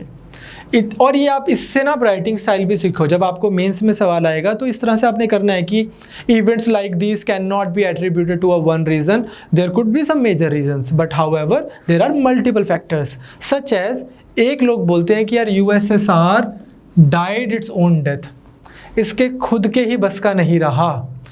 दूसरे लोग बोलते हैं पॉलिसीज ऑफ गोर्बाचेव। गोर्बाचेव कौन है, जो रशिया के, यूएसएसआर के प्रेसिडेंट बनते हैं इस समय। इनको नोबेल पुरस्कार भी मिलता है और इनको टाइम्स मैगजीन में पर्सन ऑफ द ईयर का अवार्ड भी मिलता है, वो बताऊंगा क्यों। और तीसरा policies of USS president Ronald Reagan. Ronald Reagan भी ना बहुत तेज तर्रार आदमी था, इससे पहले कि इनके सारे प्रेसिडेंट ही, पता है क्या, एक एग्जाम्पल बताता हूँ। 1989 में किसी बंदे ने राजीव गांधी जी से पूछा कि आपने डिफेंस बजट बढ़ाया है, ये आपने क्यों बढ़ाया है। एक एमपी था, पार्लियामेंट में डिस्कशन कर रहा था, तो राजीव गांधी जी खड़े होकर बोलते कि जिस बंदे को डिफेंस बजट पे क्वेश्चन उठाना है वो एंटी नेशनल है। जो चीज़ से हमें आज मुद्दा है कि अगर आप मान लो बीजेपी से कोई सवाल पूछते हो तो बोलते हैं भाई तुम तो एंटी नेशनल हो। कहने का भाव क्या है कि जैसा आज है वैसे ही 30 साल पहले थे। 30 साल बाद वाले लोग भी बोलेंगे अरे यार ये क्या हो गया, इंडिया में पहले देखो मोदी जी के टाइम पे कितना सही होता था। आज जैसे बोल रहे हैं पुराने टाइमों में देखो कितनी लिबर्टी थी राजीव जी के टाइम पे। वैसे ही एक कंट्री का ना लोग ही चुन के भेज रहे हैं नेताओं को, जैसे लोग हैं वैसे नेता आ जाएंगे। जैसे डोनाल्ड ट्रंप है ना आज की डेट में, भाई यूएसए में थोड़े इस टाइप के ही नेता रहे हैं। यूएसए में बहुत bold, erratic, eccentric, smart policies अपने हिसाब से चलाने वाले ही नेता रहे हैं। Ronald Reagan also happen to be one of those to great extent. ठीक, अब हम एक एक करके तीनों रीजंस देख लेते हैं कि कैसे USSR died its own death. अब यूएसएसआर के साथ में क्या है ना, सेंट्रलाइज्ड प्लानिंग है। आज पूरा इतना बड़ा यूएसएसआर, कुछ लोग बैठे हैं जो बता रहे हैं अगले 5 साल, नेक्स्ट 5 ईयर्स हम एग्रीकल्चर पे ज़्यादा प्रोडक्शन देंगे, इंडस्ट्री पे ज़्यादा ध्यान देंगे, सर्विस सेक्टर पे ध्यान देंगे। क्या करेंगे, कितना प्रोडक्शन करेंगे, कितनी अनाज चावल उगाएंगे, मतलब हाइपोथेटिकली स्पीकिंग कितनी अनाज उगाएंगे। डिमांड पे तो ध्यान ही नहीं है कि यार लोगों को मान लो अनाज खाना है, आप मतलब गेहूं खाना है, आप चावल उगाई जा रहे हो। लोगों को इंडस्ट्री की ज़रूरत है, आप एग्रीकल्चर पे लगाई जा रहे हो। लोगों को एग्रीकल्चर की ज़रूरत है, आप इंडस्ट्री पे लगाई जा रहे हो। सप्लाई साइड इकोनॉमीज़ के साथ में जनरल ये प्रॉब्लम रहती है। Free market economies relatively have done better over the course of last few years। उनके अपने बहुत प्रॉब्लम्स हैं, 2008 का क्राइसिस, या चलो उसमें नहीं घुसते, इकोनॉमी में आपको कराएंगे। But in general supply side economies के साथ में थोड़ी प्रॉब्लम रही है, पॉलिटिकली सस्टेन नहीं कर पाती। दूसरी प्रॉब्लम यूएसएसआर में क्या हुई, फूड ग्रेन प्रॉब्लम हो गई, खाने को दाना नहीं है, सेंट्रलाइज प्लानिंग काम नहीं कर रही। कंट्रीज़ हैं उनको लग रहा है कि यार हमने अपने हिसाब से चलना है, मॉस्को में बैठे लोग इतनी बड़ी यूनिट को चलाई जा रहे हैं, हमें वैसा पसंद ही नहीं आ रहा। फिर ह्यूज करप्शन, जितनी ज़्यादा सरकार होगी उतने ज़्यादा सरकारी लोग होते हैं, करप्शन करते हैं। बहुत सारे लोग बहुत ईमानदार होते हैं, बहुत सारे बहुत करप्ट होते हैं, दोनों टाइप के लोग हैं। जैसे मैं रिसेंटली एक जोक पढ़ रहा था, कहते कि एक कोई बहुत बड़े सरकारी नौकर थे, आईएएस ऑफिसर, वो किसी के घर गए, वो उसको चाय पिलाने लगे तो टेबल के नीचे से पकड़ने लगे, क्योंकि वो आदत इतनी पड़ गई कि कोई भी सामने वाला बैठा है तो कुछ भी पकड़ना है, टेबल के नीचे से पकड़ना है। तो इस तरह की चीज़ें, मतलब रशिया में तो टिका के करप्शन थी, ह्यूज करप्शन, बिकॉज स्टेट इतनी बड़ी है। इसमें ना अदरवाइज मैं आपसे एक चीज़ पूछता हूँ, आप मेरे को कमेंट्स में बताना बाद में, लेक्चर के बाद में। इंडिया की बात कर रहा हूँ, कोई 5 सेक्टर्स जो पहले प्राइवेट थे और फिर पब्लिक हो गए। पहले प्राइवेट कंपनीज होती थी, फिर सरकार ने अपने अंडर ले लिया और वो बहुत अच्छे से काम करता है। और कोई 5 सेक्टर्स जो पहले पब्लिक थे फिर प्राइवेट हो गए और बहुत अच्छे से काम करते हैं। ठीक, आराम से बता देना, बाद में वीडियो के बाद कमेंट्स में बताना, अभी लेक्चर ही सुन लो। ठीक, कि कोई 5 सेक्टर, उससे हम आइडिया लगाएंगे कि इंडिया में पब्लिक सेक्टर ज़्यादा अच्छा काम कर रहा है कि प्राइवेट सेक्टर ज़्यादा एफिशिएंट है। तो रशिया में भी यही था, बहुत ज़्यादा करप्शन। अब रशिया में एक और प्रॉब्लम थी बहुत बड़ी। रशिया में वॉशिंग मशीन्स कौन बनाएगा, स्टेट गवर्नमेंट, क्योंकि सब चीज़ों की तो प्राइवेटाइजेशन तो आपने रखी नहीं हुई। आपने बोला कि ये वर्कर्स की बॉडी बन गई है, आप सबको रीडिस्ट्रीब्यूट करेगी, प्राइवेट प्रॉपर्टी से तो प्रॉब्लम होती है। रशिया में फ्रिज कौन बनाएगा, रेफ्रिजरेटर। रशिया में जितने भी आपके कंज्यूमर गुड है, पेन चाहिए लोगों को बच्चों को पढ़ने के लिए, वो कौन बनाएगा, सरकार। रशिया में एलएमजी कौन बनाएगा, रशिया में AK-47 कौन बनाएगा, दुनिया भर में लड़ाइयाँ हो रही हैं, रशिया के टैंक्स कौन बनाएगा, ये भी बनाएगी सरकार। तो इस समय क्या हो रहा है, सरकार को, क्योंकि अफगानिस्तान में भी लड़ रहे हैं, वैसे भी आर्म्स रेस चल रही है, एक सरकार तो एक ही है, खर्चा तो उतना ही है, करेंसी तो उतनी ही है। रशिया का स्पेंडिंग हो रही है इधर और अपनी बाकी जो सैटेलाइट टाउन्स हैं उनको भी एड दे रहा है। कंज्यूमर गुड्स जो हैं ये इग्नोर हो रहे हैं। अब जब ऐसा हो रहा है, इधर तो ये प्रॉब्लम हो ही रही है, जैसे आपको फेसबुक पे होता है, आपको अपने फेसबुक की कोई अच्छी फोटो देख के खुशी ना हो, लेकिन दूसरा बंदा अगर ग्रीस घुमाया तो आपको प्रॉब्लम हो जाती है। डेमोन्स्ट्रेशन इफेक्ट ये हो रहा है अब रशियंस के साथ में, जब वो देख रहे हैं अमेरिकन मूवीज़, वो होती थी, स्मगल होती थी। आपने सुना होगा राज कपूर, देवानंद रशिया में बहुत हिट होते थे। उसका रीज़न ही ये था क्योंकि कोल्ड वॉर के टाइम पे अमेरिकन मूवीज़, अमेरिकन ड्रामाज ये सब रशिया में बैन थे, तो वो क्या करते थे, इंडियन मूवीज़ देखते थे। पुराने टाइमों में। इसी तरह से लेकिन स्मगलिंग वगैरह करके जो American dramas, American TVs, American shows देखते थे, उसमें इनको लगता था यार अमेरिकन बंदा तो बहुत सही रह रहा है, अमेरिकन बंदे के पास तो हर एक बंदे के पास फोर्ड है, जनरल मोटर्स की गाड़ी है, अमेरिकन बंदे के पास में लग्जरी है, हमारी तो यहाँ पे ज़िंदगी इतनी डल है। तो इस तरह से डेमोन्स्ट्रेशन इफेक्ट भी हो रहा है, तो लोगों के अंदर डिसकंटेंट आ रहा है। फिर on top of that Russia में एक मैसिव अर्थक्वेक आया, और आपको पता है Chernobyl, I think Amazon prime पे या हॉटस्टार पे पड़ेगा एक सीरीज, चेरनोबिल में न्यूक्लियर डिजास्टर हो गया। जिस तरह से रशियन गवर्नमेंट ने चेरनोबिल न्यूक्लियर डिजास्टर और अर्थक्वेक को हैंडल किया, उससे भी रशियन के लोगों में रिजेंटमेंट थी। ऑन टॉप ऑफ दैट आप एक चीज और देखो, एक चीज क्या है कि ये जो कंट्रीज देख रहे हो सारी की सारी या कहीं पे भी, यहाँ पे ना लोगों ने डिमांड किया था कि यार हमें तो ना, हम सारे वर्कर्स हैं, ये जो एग्जिस्टिंग सरकारें हैं, जो एग्जिस्टिंग बिजनेसमैन हैं, इनकी प्राइवेट प्रॉपर्टी को कैप्चर करो और एक वर्कर्स की सरकार बनाओ, रिडिस्ट्रीब्यूट करो।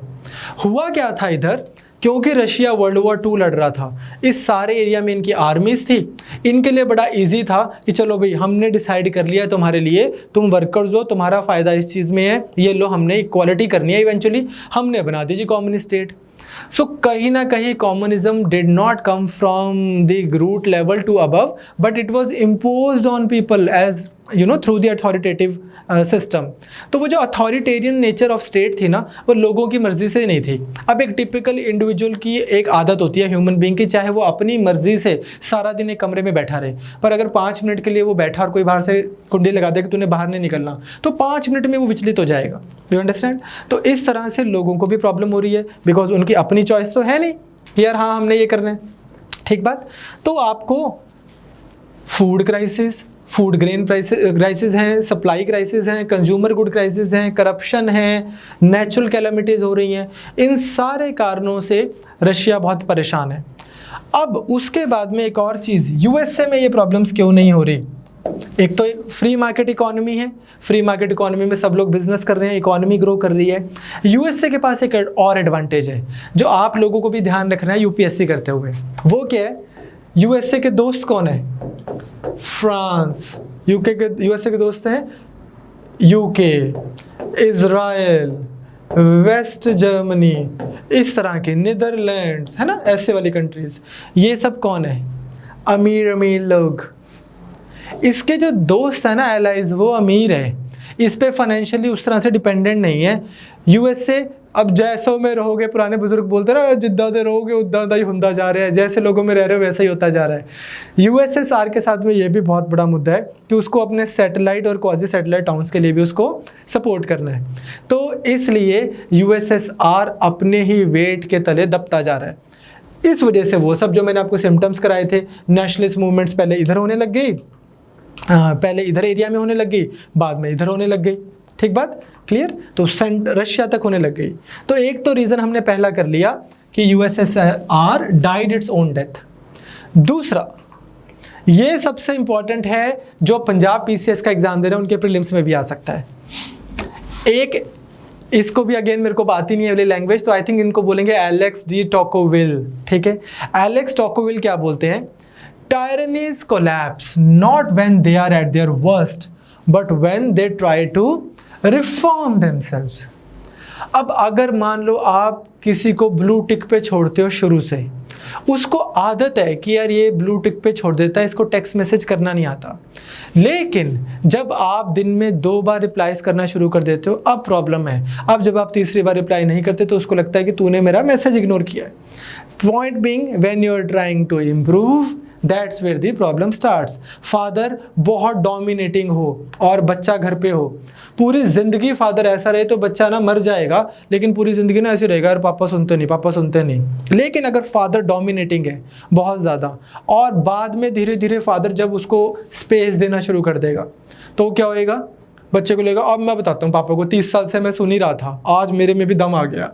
ये टायरनीज के साथ में होता है। पहले तो आपने लोगों को ना पूरा दबा के रखा, ना freedom of speech and expression है, ना आपने उनको कोई प्राइवेट प्रॉपर्टी रखने दी है, उनकी पर्सनल लाइफ तक को कंट्रोल किया है, जैसे चाइना कर रहा है। China is exactly going through this phase right now. Hong Kong में जो हो रहा है वो यही हो रहा है कि या फिर उसके खुद के प्रोविंसेस में। कितनी देर तक आप लोगों को Facebook, Twitter, this that in सब चीज़ों से दूर रखोगे और बोलोगे कि हम बताएंगे तुमने क्या करना है।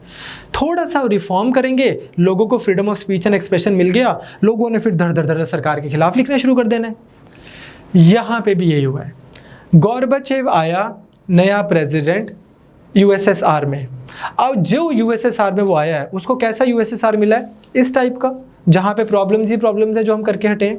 उसको लगता है कि यार ये ना सिस्टम चल नहीं रहा ठीक, मैं थोड़ा इम्प्रूव करता हूँ। अब यहाँ पे क्या उसकी ये इंटेंशन नहीं है कि मैं तोड़ देता हूँ रशिया को, यूएसएसआर को, उसको लगता है मैं इम्प्रूव करता हूँ। तो वो लाता है 2 पॉलिसीज़। इसको like I said Nobel prize भी मिला था और टाइम्स मैगजीन का person of the year award भी मिला था। तो already USSR was going through problems and USSR we have been calling USSR a weak great power। Weak great power एक ऑक्सीमोरन है। क्यों बोल रहे हैं हम इसको? Because of these reasons. है तो इतना बड़ा ग्रेट पावर, यूरेशिया पे कंट्रोल है इसका, पर अंदर इतनी सारी प्रॉब्लम्स हैं। इंडिया के केस में भी बोला जा सकता है India is turning into a weak great power. वैसे तो हमारे पास स्पेस प्रोग्राम्स हैं जो हमारे इसरो वाले हैं, वैसे हमारे पास में वो mission on Mars and even India की भी बात करें nuclear power, this and that, one of the largest आर्मीज and all that, but at the same time कितनी पॉवर्टी, कितनी प्रॉब्लम्स डीप डाउन। तो वीक ग्रेट पावर यूएसएसआर भी ऐसा ही था। अब इसमें गोर्बाचेव 2 पॉलिसीज लाता है। एक पॉलिसी लाता है वो फॉरेन पॉलिसी और एक लाता है डोमेस्टिक पॉलिसी। ये ध्यान से सुनना, भरत सर ने मैसेज दिया है कि ये बच्चों को प्रीलिम्स में आएगा, पीसीएस वालों को, यूपीएससी वालों को मेंस में आएगा। अब ना इससे पहले जो पॉलिसी रही है यूएसएसआर की फॉरेन पॉलिसी, उसको हम बोलते हैं ब्रेजनेव डॉक्ट्रिन, BREZHNEV।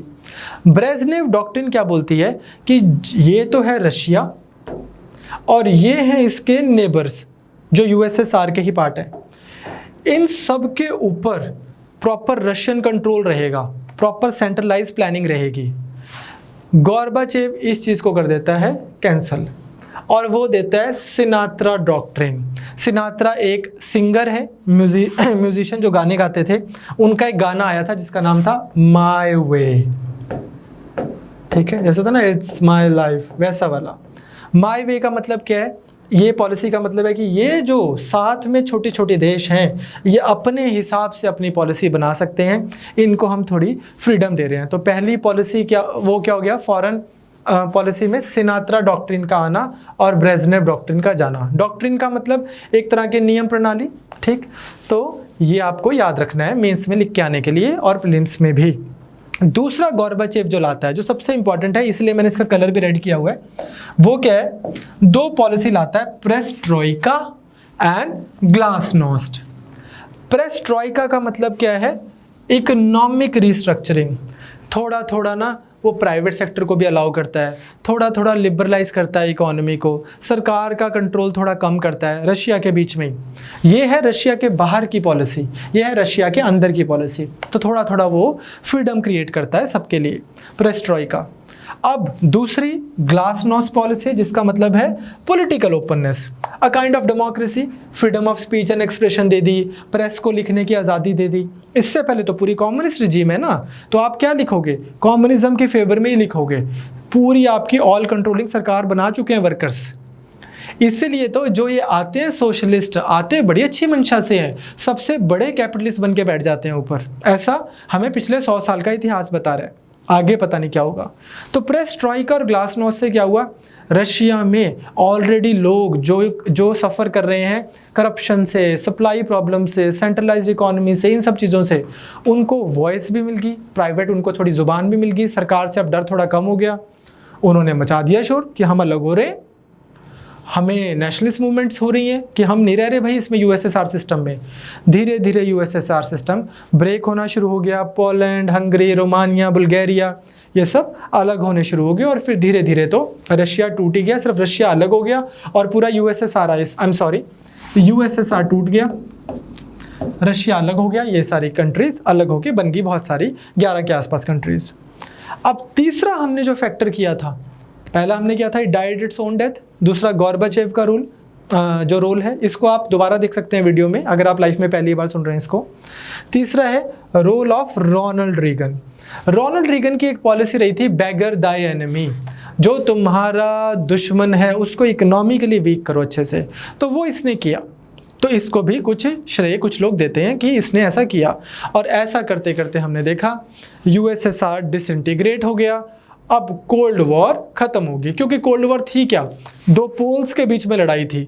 जब एक पोल ही वीकन हो गया तो आपके पास में सिर्फ एक पोल रह गया, दैट सिंगल पोल, उसको अब हम क्या बोलते हैं, हम बोल रहे हैं कि वर्ल्ड कहाँ से कहाँ टर्न हो गया, फ्रॉम बाईपोलर टू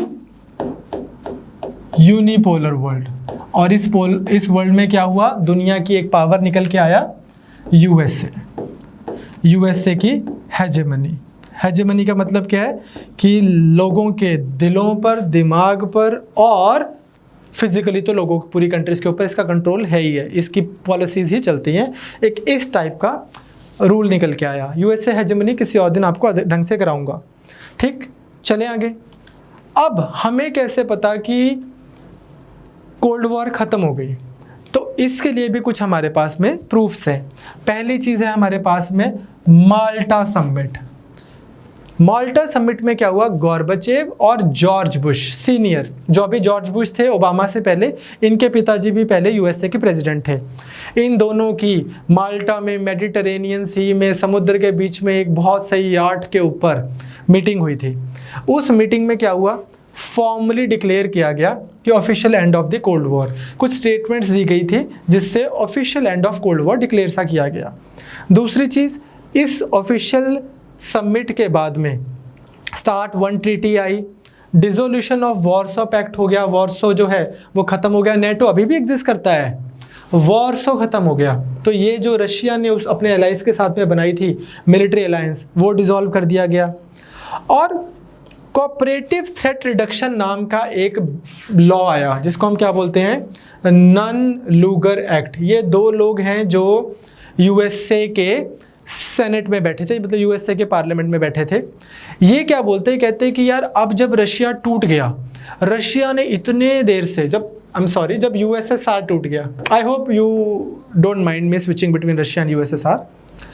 अब जब यूएसएसआर टूट गया, इनके पास तो कितने सारे हथियार थे, weapons of mass destruction, chemical weapon, biological weapon, nuclear weapon, वो सारे तो इन सब कंट्रीज के भी पास चले गए होंगे। यूक्रेन और जो टूट टूट के अलग अलग हुए हैं, पोलैंड और चेक रिपब्लिक। तो हम क्या करते हैं, हम आप लोगों को पैसे देते हैं 400 मिलियन पर ईयर, और बदले में ये वाले जो वेपन्स ऑफ मास डिस्ट्रक्शन है इनको डिसमेंटल किया जाएगा, डिस्ट्रॉय किया जाएगा। तो इस तरह की बहुत सारी चीज़ें हुई। तो इन अदर वर्ड्स, रशिया, यूएसएसआर हार गया, यूएसए जीत गया, ऐसा हम बोल सकते हैं। कुछ लोग इस बात को डिस्प्यूट करते हैं, बट आप फिर भी बोल सकते हो कि यार USA emerged as the power and USSR cold war में eventually it crumble it under its own weight, and then otherwise also बहुत सारी प्रॉब्लम्स हो गई। ठीक बात। चले, रशिया की ना सॉफ्ट पावर बहुत थी, अफगानिस्तान में जाने के बाद में दिक्कत हो गई। ठीक, अब ये मैंने आपको ना कोल्ड वॉर इतनी डिटेल में क्यों कराई है, मैंने आपको ये 15 मिनट में मेन पॉइंट क्यों नहीं लिखा दिए, उसका रीज़न ये है, हमने ना आपका कोर स्ट्रॉन्ग करना है। इंडिया की फॉरेन पॉलिसी में इतना बड़ा मुद्दा रहा है, 1991 के बाद में समझ नहीं आ रहा था करना क्या है, क्योंकि हम तो सारे रशिया के साथ जुड़े हुए थे बचपन से। जिसके साथ आप जुड़े हो, जब वही टूट गया, आप करना क्या है। इसलिए Punjab PCS, MP PCS, UP PCS, UPSC की तो बात ही छोड़ दो, उन तक में मेंस में सवाल आया हुआ है कि इज देयर अ चेंज और a continuity in India's foreign policy. वो यही पूछ रहे हैं कि यार आपकी कंटिन्यूटी चल रही थी, फिर 1991 के बाद में फॉरेन पॉलिसी में कुछ चेंज आया कि नहीं आया। इंडिया की आप नैम नहीं समझ सकते, इंडिया रशिया रिलेशन नहीं समझ सकते, इंडिया जापान नहीं समझ सकते, इंडिया इजराइल नहीं समझ सकते, इंडिया यूएस से नहीं समझ सकते, जब तक आपको इस तरह से हिस्ट्री ना पता हो। तो इस टॉपिक की एक अपनी स्टैंड अलोन सिग्निफिकेंस तो है ही है कोल्ड वॉर की, कि इसी पे सवाल आ गया। बट आपको ओवरऑल आईआर की इतनी ज़बरदस्त अंडरस्टैंडिंग हो जाएगी, आपको उतने रट्टे नहीं लगाने पड़ेंगे। इवेंचुअली क्या होता है, आप टाइम इतना ही लगाते हो इसके ऊपर, बस आप सुपरफिशियल लेवल पे ना करंट सी खबरें सी पढ़ते रहते हो, दिमाग में कुछ होता नहीं, कॉन्टेक्चुअलाइज कुछ होता नहीं। तो हम वही ट्राई कर रहे हैं। अब जब कोल्ड वॉर हो गई ख़त्म, अब इसके बाद इसके कॉन्सिक्वेंसेस क्या हैं? कॉन्सिक्वेंसेस हैं, एक तो न्यूक्लियर आर्म्स रेस जो पूरी दुनिया में इन दोनों ने शुरू की, सब लोगों को चस्का लग गया, हमें भी न्यूक्लियर वेपन चाहिए। इंडिया ने भी बना लिया, इजराइल ने भी बना लिया, नॉर्थ कोरिया ने भी बना लिया, पाकिस्तान ने भी बना लिया, चाइना ने भी बना लिया। सब कंट्रीज न्यूक्लियर वेपन्स के लिए दौड़ में लगी हुई हैं। अब एक और जो बहुत नेगेटिव कॉन्सिक्वेंस है वो है पैरालिसिस ऑफ यूनाइटेड नेशन। एक इतना बड़ा ग्लोबल पार्लियामेंट बनाया था, सारी कंट्रीज़ ने यहाँ पे बैठना था। एक क्लास है जिसमें सारी कंट्रीज बैठी हैं, लेकिन उसमें 2 बहुत बड़े बुलीज बैठे हैं और बाकी सारी छोटी छोटी कंट्रीज बैठी हैं। अब जब ये 2 बुलीज इस क्लास की कोई बात ही नहीं मानेंगे और ये बोलेंगे हम तो यही करेंगे, और क्योंकि इस एक बुली के पास इतनी पावर है जितनी सारी क्लास के पास मिला के नहीं है, तो क्लास की तो कुछ वैल्यू ही नहीं रहेगी, इस ऑर्गेनाइजेशन की तो कुछ वैल्यू नहीं रहेगी। यूएसए और यूएसएसआर ने रेगुलरली ना सिर्फ डिसओबे किया बल्कि मॉक किया है, मजाक उड़ाया यूनाइटेड नेशन का, पैरालिसिस करके रखा। तीसरी चीज़ क्या है consequence? Proxy war in the third world countries. ये कैसे हुई? इंडिया में आपने देखा ही अभी दुनिया भर की जो वियतनाम वॉर से लेके कोरियन पेनिनसुला से लेके India Middle East, proxy wars भी इसी के कॉन्सिक्वेंसेज हैं। Arms race in third world country, और हथियार बना लिए जाएं। इंडिया जैसी कंट्री जहाँ पे बच्चों को खाने के नहीं मिल रहा, स्कूलिंग नहीं है, उसको भी S-400 खरीदना है, जो कि चाहिए। क्यों? क्योंकि आपके पड़ोसियों के पास है। ठीक, next, armed peace in Europe. Europe में पीस आ गया क्योंकि न्यूक्लियर बॉम्ब है, तो कोई भी यूरोपियन कंट्री दूसरी कंट्री के ऊपर नॉर्मल वॉर भी नहीं करती है इन जनरल, कोई स्ट्रॉन्ग कंट्री दूसरी स्ट्रॉन्ग कंट्री के ऊपर। रीज़न क्या है उसका? कि कहीं पे एस्केलेट ना हो जाए। फॉर्मेशन ऑफ मिलिट्री ब्लॉक, ये तो बना, नेटो बना बहुत स्ट्रॉन्ग, जो बढ़ता ही जा रहा है। नेटो जैसे वॉर्सो को डिस्ट्रॉय किया गया, वो डिसअसेंबली की गई उसकी, उससे नेटो की भी हो जानी चाहिए थी। इमरजेंस ऑफ नैम, इसको छोड़ दो, इस पे हमारा अगला टॉपिक यही है। And last but not the least, एक liberal world order became the global phenomena. पूरी दुनिया यूएसए जब जीत ही गया और उसने दिखाई दिया कि capitalism is a better way to go about it than socialism, whether it is और नॉट, मैं उस पर नहीं जा रहा हूँ, पॉलिटिकली स्पीकिंग, तो पूरी दुनिया ने फिर उस आइडिया को एम्ब्रेस किया। रशिया खुद रीजनेबली फ्री मार्केट इकोनॉमी करने लगा, प्राइवेटाइज हो गया। इसी तरह से बाकी जो उसके सगे संबंधी थे उन्होंने भी प्राइवेटाइजेशन को प्रमोट करना शुरू किया। इंडिया 1991 में जो रशिया जैसा ही था टू ग्रेट एक्सटेंट, इंडिया ने भी लिबरलाइजेशन, प्राइवेटाइजेशन, ग्लोबलाइजेशन करते हुए प्राइवेट सेक्टर की एंट्री की हर एक चीज़ में। ठीक, तो WTO बना, वर्ल्ड ट्रेड ऑर्गेनाइजेशन, जो मैं आपको सेकंड लास्ट लेक्चर में कराऊंगा। तो उससे क्या हुआ, पूरी दुनिया में लोगों की मूवमेंट भी शुरू हुई, प्राइवेटाइजेशन भी शुरू हुई, और एक लिबरल वर्ल्ड ऑर्डर बना जिसमें सरकारें बहुत ज़्यादा कंट्रोलिंग नहीं है, फ्री रखती हैं, फ्रीडम रखती हैं।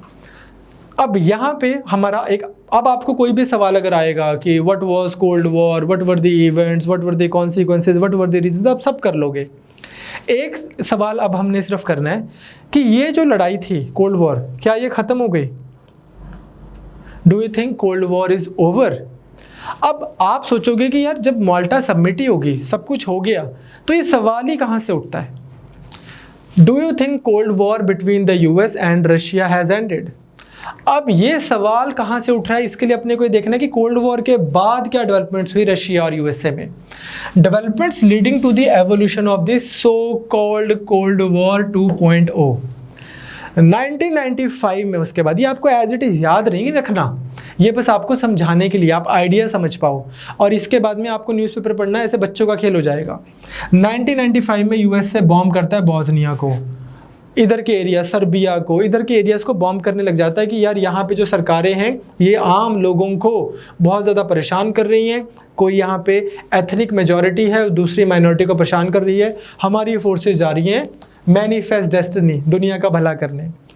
1999 में यूएसए क्या करता है, इट स्टार्ट्स एक्सपेंडिंग ईस्टवर्ड्स। क्या मतलब बना ये, यूएसए इस तरफ एक्सपेंड करना शुरू कर देता है। पहले वहाँ पे हेलसिंकी पैक्ट में क्या बोला हुआ है, कोई एक्सपेंड नहीं करेगा, टेरिटोरियल स्टेटस को बना रहेगा, लेकिन अब यूएसए को इधर इधर आना शुरू कर देता है। एंड राइट, उसको लग रहा है ना कि यार ये हमसे 50 साल से लड़ रहे थे, अब एकदम कमज़ोर हो गए, तो हम अपना फ़ायदा उठाएं सिचुएशन का पूरा। ठीक, तो ये क्या कर रहा है, इधर एक्सपैंड करना शुरू कर देता है। At the same time Russia में व्लादिमीर पुतिन आ जाते हैं। व्लादिमीर पुतिन के अंडर रशिया थोड़ा सा ग्रो करना शुरू करता है और धीरे धीरे धीरे धीरे धीरे इकोनॉमी अपनी ट्रैक पे लाता है। Russia started to reemerge after Putin, लेकिन 2008 में क्या हो गया, पूरी दुनिया में ग्लोबल इकोनॉमिक क्राइसिस हो गए, उससे सारी कंट्रीज़ की इकोनॉमी बैठी इंक्लूडिंग रशिया की। 2010 में रशिया के खिलाफ सैंक्शंस लगा देता है यूएसए, बोल के कि रशिया में ह्यूमन राइट्स की रिस्पेक्ट नहीं करते, इसलिए हम रशिया के ऊपर सैंक्शंस लगा रहे हैं। जो बंदा रशिया के साथ में ट्रेड करेगा उससे हम नहीं ट्रेड करते, इस टाइप की सैंक्शंस। अब अगर इंडिया है, इंडिया जैसी कंट्रीज फंस जाएंगी कि यार अब हम क्या करें, अगर हम रशिया से तेल खरीदते हैं, रशिया से हथियार खरीदते हैं, तो यूएसए हमसे ट्रेड नहीं करेगा। यूएसए ट्रेड नहीं करेगा तो इतने हमारे कॉल सेंटर्स जो उनके ऊपर डिपेंडेंट हैं, इतनी हमारी फार्मा इंडस्ट्री जो उस पर डिपेंडेंट है, इतना हमारा आईटी सेक्टर, कंप्यूटर्स, मेडिकल, है ना, एनर्जी सेक्टर, तो वो कैसे चलेगा। तो फिर इंडिया यूएसए से नेगोशिएट करता है कि भाई इतनी तो हमारी ज़रूरत है, इतना हमें करने दो, ये हमारी ज़रूरत है, इतना हमें करने दो। पर रशिया को सोचो वो कितना वीक हो गया, उसके पास लोग ही नहीं आएंगे ट्रेड करने कि नहीं यार, जो वर्ल्ड पावर है, जो सबसे बड़ी पावर है, जिसकी करेंसी चलती है, डॉलर जिसका है, हम उसके साथ भी नहीं ट्रेड कर पाएंगे। तो इस तरह से रशिया क्या, यूएसए क्या कर रहा है, रशिया को आइसोलेट कर रहा है, इकोनॉमिकली वीक कर रहा है। 2002 में USA started declaring Wars in the middle east region. अब यूएसए ने क्या कर दिया, इराक, ईरान, ये वाले एरियाज पे अटैक करना शुरू कर दिया।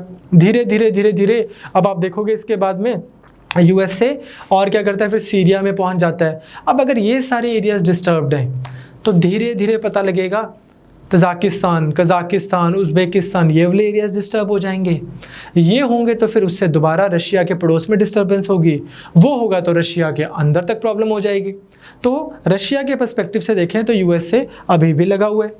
यूएसए यूनिलेटरली उसके बाद में withdrew from anti ballistic missile treaty, वहाँ से भी उसने विड्रॉ कर लिया। तो अब आप उन ट्रीटीज से जिसने डिटॉन्ट फेस लेके आया था, जो पीस लेके आया था, आप उनसे अगर विड्रॉ कर रहे हो तो इसका मतलब क्या है, आप अग्रेसिव हो रहे हो रशिया को लेके।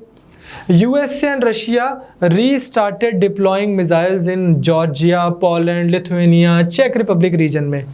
इन्होंने दोबारा खड़ा दिए अपने टैंक्स, दोनों ने आज भी खड़े, ठीक, चेक एरिया में, रिपब्लिक एरिया में, चेक रिपब्लिक में, जॉर्जिया में, पोलैंड में, इस तरफ। 2012 में क्या हुआ, रशिया और यूएसए की मिलिट्री इंटरवेंशन भी हुई सीरिया में। वहाँ पे ऑलमोस्ट ये मतलब काफ़ी ज़्यादा स्ट्रांगली दोबारा एक दूसरे के अगेंस्ट खड़े हैं। 14 में एक चीज़ कहता है व्लादिमीर पुतिन, एक एरिया है जिसको आप मैप में चेक करेंगे लेक्चर के बाद, बहुत इंपॉर्टेंट ज़रूरी है ये, क्रीमिया। क्रीमिया को एनेक्स कर लेता है, मतलब यूक्रेन से अपना कब्जा कर लेता है व्लादिमीर पुतिन। रशिया, वो उसको लगता है कि अगर मेरा यहाँ पे कंट्रोल है तो बस फिर ये सारा समुद्री एरिया इसको मैं अपने आप मैनेज कर लूँगा, मुझे यहाँ पे 2 मिसाइल्स खड़ी करनी है। तो Crimea is annex bye Russian federation in 2014 and उसके बाद 2018 में जो न्यूक्लियर पोस्चर रिव्यू पॉलिसी आई थी यूएसए की, एक न्यूक्लियर पॉलिसी लगा लो, उसमें भी काफ़ी एग्रेसिव स्टैंड था उनका against Russia, it targeted Russia. और आपको इंडिया यूएसए के रिलेशन में कराऊंगा, अभी 2018 में ही डोनाल्ड ट्रंप एक एक्ट लेके आए हैं जिसका नाम है काटसा। तो इससे आप देख रहे हो कि क्या हो रहा है, इससे ये सवाल पैदा होता है कि यार कोल्ड वॉर तो चल ही रही है, बस जैसे पुराने बुजुर्गों उनके टाइम पे डिटॉन्ट फेस डिक्लेयर कर दिया था, हमारे टाइम पे इन्होंने मोल्टा सबमिट करके end of cold war declare कर दिया। But in any case both parties are still trying to reemerge, both parties are still trying to try their best. USA try कर रहा है कि Russia दबा रहे, Russia try कर रहा है कि हम री इमर्ज करके अब बताते हैं इनको। तो इस तरह से कोल्ड वॉर शायद अभी भी चली रही है। इसमें ना इतना इम्पोर्टेंट नहीं है, पिछले से पिछले साल एक यूके में रशिया ने कोई स्पाई को भी मार दिया था, तो उससे बोल रहे थे आज की डेट में अगर हम ब्रिटेन और रशिया की बात करें तो इनके डिप्लोमेटिक रिलेशन अपने लोएस्ट लेवल पे हैं सिंस कोल्ड वॉर। तो दोबारा यूरोप में मुद्दे तो चल रहे हैं। तो यहाँ से क्वेश्चन बनता है कि ऐसी वाली बहुत सारी चीज़ें हुई। अब मैं आपको 20 साल की हिस्ट्री नहीं करा सकता था, तो मैंने क्विकली आपको बता दिया कि वो कोल्ड वॉर ख़त्म होने के बाद में भी क्योंकि डिस्टर्बेंसेस चलती रही ईस्ट एशिया, ईस्ट यूरोप में, क्योंकि डिस्टर्बेंस चलती रही मिडिल ईस्ट में या वर्ल्ड वाइड ही, इसलिए सवाल उठता है कि कोल्ड वॉर 2.0 अभी भी चल रही है। अब यहाँ पे लेकिन अब जब आपको आंसर लिखना है, अब मैं आपको थोड़ा सा इसका आंसर बता दूंगा। Do you think cold war between US and Russia has ended? हमने जब भी कोई आंसर लिखना है यूपीएससी में, हमें उसके फेवर्स में भी लिखना है, हमें उसके अगेंस्ट भी लिखना है, जो भी आपको लगता है, argument in favour, argument in against, और फिर आप सिंथेसिस कर दोगे। इसमें आपको एक चीज़ समझनी है, वो आपसे ये नहीं पूछ रहा कि यूएसए और रशिया के रिलेशन एकदम ठीक हो गए, वो आपसे ये पूछ रहा है कि कोल्ड वॉर खत्म हो गई क्या। अब कोल्ड वॉर थी क्या? बाइपोलैरिटी, एक था यूएसए, एक था यूएसएसआर, और ये दो पावर सेंटर थे और इनकी चल रही थी लड़ाई। तो पूछ रहा है आपसे कि ये चीज़ खत्म हो गई क्या। ठीक है, इस चीज़ को राइटली डिसाइफर करना बहुत ज़रूरी है। तो आर्गुमेंट्स इन फेवर देख लेते हैं कि हाँ जी हाँ एंड हो गई है। कैसे? पहले तो यही, world is not bipolar any more. आज के डेट में ऐसा तो है नहीं कि ये देखो जी ये दो पावर सेंटर्स हैं। पावर सेंटर्स कितने हैं? इतने सारे। ये देखो यूएसए, ये है ईयू, ये है रशिया, ये है ब्रिक्स, ये है साउथ ईस्ट एशिया, जर्मनी अपने आप एक पावर सेंटर बन के इमर्ज किया है, जापान, और सबसे बड़ा चाइना। ठीक है, तो कितने सारे लॉपसाइडेड सा पावर मल्टीपोलर वर्ल्ड है। आज जब दो कंट्रीज ही नहीं है, दो पावर सेंटर्स ही नहीं है, तो कोल्ड वॉर कैसी। दूसरा, आज की डेट में आप यूएसए और रशिया को वैसे कंपेयर नहीं कर सकते जैसा आज से 50 साल पहले या 60 साल पहले कर सकते थे। यूएसए की इकॉनमी जा रही होगी $20 ट्रिलियन की, रशिया की होगी $2 ट्रिलियन की। तो यूएसए तो बहुत पावरफुल नेशन है कंपेयर टू रशिया। रशिया के पास में नेचुरल रिसोर्सेज हैं, रशिया के पास में न्यूक्लियर माइट है, मिलिट्री माइट है, पर कंपैरिजन नहीं है, वो इतना सस्टेन नहीं कर पाएगा, लोग उसके परेशान हो जाएंगे दोबारा। यूएसए के पास में ज़्यादा पैसा है, ज़्यादा माइट है, ज़्यादा स्ट्रेंथ है, ज़्यादा डिप्लोमेटिक पावर है, वर्ल्ड वाइड प्रेजेंस भी ज़्यादा है। तीसरी बात, रशिया का आइडियोलॉजिकल अपील ही नहीं है, सॉफ्ट पावर ही नहीं है रशिया की। आपको अगर मैं बोलूँ कि कोई कोई 4 अमेरिकन एक्टर्स बताओ, आप बता दोगे जी Brad Pitt, George Clooney, this that. मैं आपको बोलूँ कोई 4 अमेरिकन स्पोर्ट्स पर्सन बताओ, आप मुझे वो भी बता दोगे, फ्रॉम माइकल जॉर्डन टू, मतलब आप डिफरेंट गेम्स के बता दोगे। मैं आपसे पूछूंगा कोई 4 अमेरिकन कंपनीज बताओ, आप लाइन ही लगा दोगे उसके। तो माइक्रोसॉफ्ट, फेसबुक है ना, इस तरह से एलन मस्क है, उसकी एक कंपनी है। And that is true for every field. कोई 4 प्रोडक्ट्स बताओ, हर फील्ड में McDonald's and KFCs and this and that. America की ना एक वर्ल्ड वाइड प्रेजेंस बहुत अलग किस्म की है। मैं आपको पूछूं कि कोई 4 रशियन स्पोर्ट्स पर्सन बताओ, एना कुर्निकोवा, एना कुर्निकोवा, एना कुर्निकोवा, एना कुर्निकोवा। एंड कोई 4 गाड़ियां बताओ रशिया की, तो भी एना कुर्निकोवा, एना कुर्निकोवा, एना कुर्निकोवा, है ना। ऐसे रशिया की उतनी आइडियोलॉजिकल अपील नहीं रही, रशिया की सॉफ्ट पावर नहीं है। अब अगर रशिया ने कोरोना वायरस की मेडिसिन ह्यूमन ट्रायल करके पूरी दुनिया को दे दिया, तो फिर उसकी एकदम से सॉफ्ट पावर शूट अप करेगी, पूरी दुनिया याद रखेगी रशिया को। नेक्स्ट, वही जैसे Russia is not USSR, it is facing its own survival. And एक और चीज़ जो आज हो गई है, जो पहले नहीं थी ना, वो क्या है, इंडिया हम जितना मर्जी लड़ लें चाइना पे डिपेंडेंट है, चाइना इंडिया पे, चाइना इंडिया जापान पे, जापान चाइना पे, चाइना जापान पे, ये रशिया पे, रशिया चाइना पे, चाइना रशिया पे, ये USA पे, चाइना USA पे, USA जापान पे। एक कॉम्प्लेक्स इंटरडिपेंडेंस की दुनिया है आज, unlike the earlier days World War II के टाइम पे, जब या कॉलोनीज होती थी या गिने चुने कुछ सुपर पावर्स थी और वो आपस में बाईपोलर वर्ल्ड में लड़ रही थी। तो वर्ल्ड डायनामिक्स ही चेंज हो गए हैं, इसलिए कोल्ड वॉर नहीं है, वो कोल्ड वॉर एंड हो गई। फिर rise of Islamic fundamentalism and rise of China. Again वो बोल रहे हैं कि आप जो है, ये अमेरिकन फैसिनेशन है कि यार एक दुश्मन तो कोई होता था, हमारा रशिया दुश्मन होता था। आज के डेट में तो वर्ल्ड वाइड आपको चैलेंजेस ही बहुत हैं। चाइना एक दूसरी पावर है, रशिया एक दूसरी पावर है, इस्लामिक फंडामेंटलिज्म एक अलग प्रॉप चैलेंज है। तो कहाँ है बाइपोलैरिटी? तो ये सारे आर्गुमेंट्स बोलते हैं कि yes, cold war has ended and these are the arguments जो आपको दे दिए गए। नेक्स्ट आता है आर्गुमेंट्स अगेंस्ट, कि नहीं पिक्चर अभी बाकी है दोस्त। वो क्या बोलते हैं, आज भी अगर आप रशिया और USA की बात करें तो एक बहुत high level of mutual suspicion है।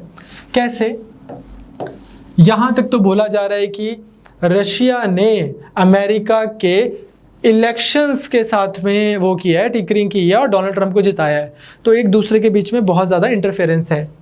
दूसरा, अभी रिसेंटली कुछ साल पहले व्लादिमीर पुतिन से पूछा गया कि रशिया का बॉर्डर कहाँ ख़त्म होता है, उन्होंने बोला नोवेयर। तो हमारी ऐसी कोई इच्छा है नहीं है कि बस ये रहा रशिया और बाकी यूएस से जो मर्जी करता रहे। व्लादिमीर पुतिन ने भी ईस्टर्न साइड पे अपनी मिसाइल्स खड़ा रखी हैं कि अगर अब रशिया इधर आएगा, नेटो अग्रेसिव होगा, तो हम हाथ पर हाथ धरे नहीं बैठे। उसके बाद पुतिन की एक और स्टेटमेंट है, Putin is the king of ambiguity. वो ना इक्विवोकल बातें ऐसी नॉर्मली कर देते हैं जिससे ना तो बंदे को यही लगता कि रशिया ये चाहता है, ना यही लगता कि रशिया ये नहीं चाहता। वेरी गुड लीडर उस सेंस में।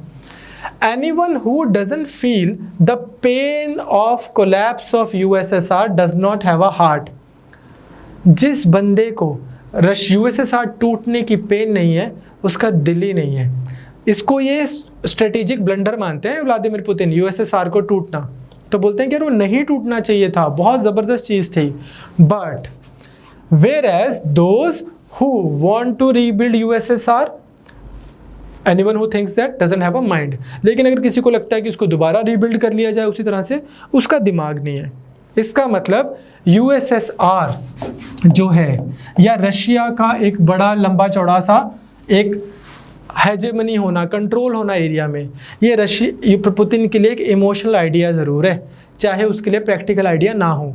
तो नॉट लाइक कि रशिया आराम से बैठा है और यूएसए को फ़र्क नहीं, यूएसए प्रॉब्लम क्रिएट कर रहा है, और यूएसए तो कर ही रहा है सब कुछ, रशिया को आइसोलेट कर रहा है, उसकी इकोनॉमी डिसमेंटल कर रहा है, जैसे कि मैंने बोला।